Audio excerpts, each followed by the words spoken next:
In this world of increasing consumerism, sometimes it's easy to forget how much stuff we buy until you realize you're running out of space at home.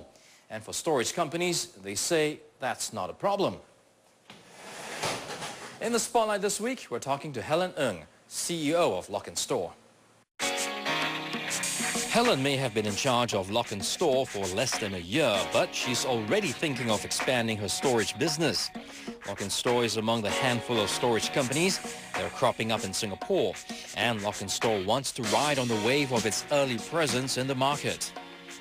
I think we're right just in time.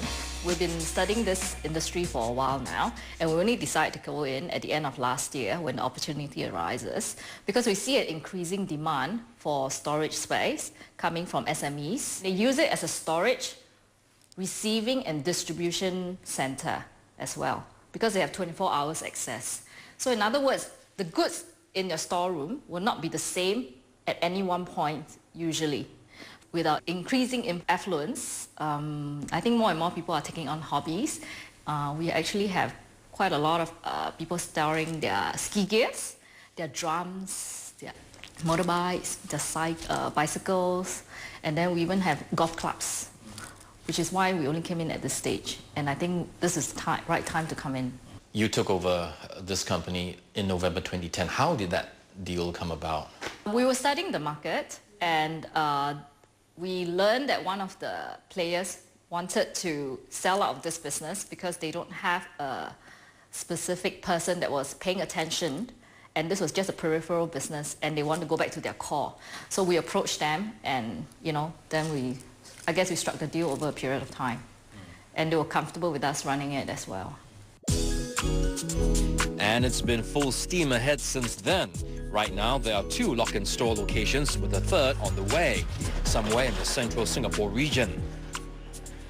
Yes, I have identified my third facility, and location is very important, and so is access. But more importantly is the fact that if you can access it and you can see it, then my customers will be able to come in to the facility. And we look at the catchment area. It will be the same for any, I guess, a property business. We'll look at the catchment and where we think, if my bulk of the business is SME, where they will be coming from. Who are these people who rent space from you? The bulk of our business comes from SMEs. So we have companies that might be two guys running it, or it could be a 500-person company. And we also have a lot of people in specific industries, such as in the legal industry. We have accountants renting with us, but large ones. And we also have people in the motorsports renting with us during specific times of the year or the rest of the year to store their inventory. And increasingly, we're also seeing household. You know that with our population increase and our limited land availability, what happened now is our living space is now getting smaller, and households are increasingly using self-storage as an alternative storage space. I mean, I've got customers that use our storage space as their walk-in wardrobes. Okay, they come in daily to change in and out of their clothes, working clothes, and then we could be their receiving partner in the sense that they will send their weekly dry clean to us, and we'll just keep it for them in office, and then they'll come and pick it up at the end of the week. So it seems like this business has the potential to grow further. Are you planning to grow further and expand? Definitely we want to grow organically, or to acquire as we did before when we came into this business. And these are 2 possibilities. And that's only in Singapore. And let's look at the region. We're really looking at middle income cities with high population density. And you can straight away name a few, right? You can name Indonesia, Malaysia, Korea, Taiwan, China. And these are all potential cities that we're looking at because, they have the numbers that we like. Right now, we're in a very aggressive growing stage, I guess, because we are very full in both facilities. We're almost 80% on average occupancy. So we're really looking at growing organically or through acquisition.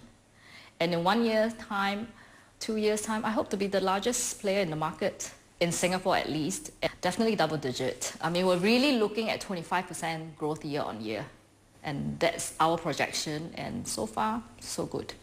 So how do you put a price or a premium on empty space? I mean, how do you decide what is the right price point for individuals and for SMEs? We use the market prices of industry properties as a guide. So obviously we look at what is the industrial properties charging, and then we look at self-storage. And the unique point about self-storage is the fact that we offer you very flexible storage terms. You can store as short as 1 month, and from as small a space as 25 square feet. So we look at all that factors when we price, obviously, what we call empty space before we lease it out to you.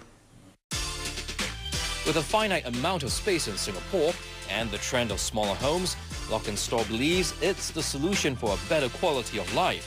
While they may help you declutter your home or even office, they also see it as extending the living and working space for their clients. And that's our program for this week. Thanks for watching. If you have questions, comments, do drop us a line. You can check us out at channelnewsasia.com/moneymind. You'll also find us on Facebook. We'll see you next week. Goodbye.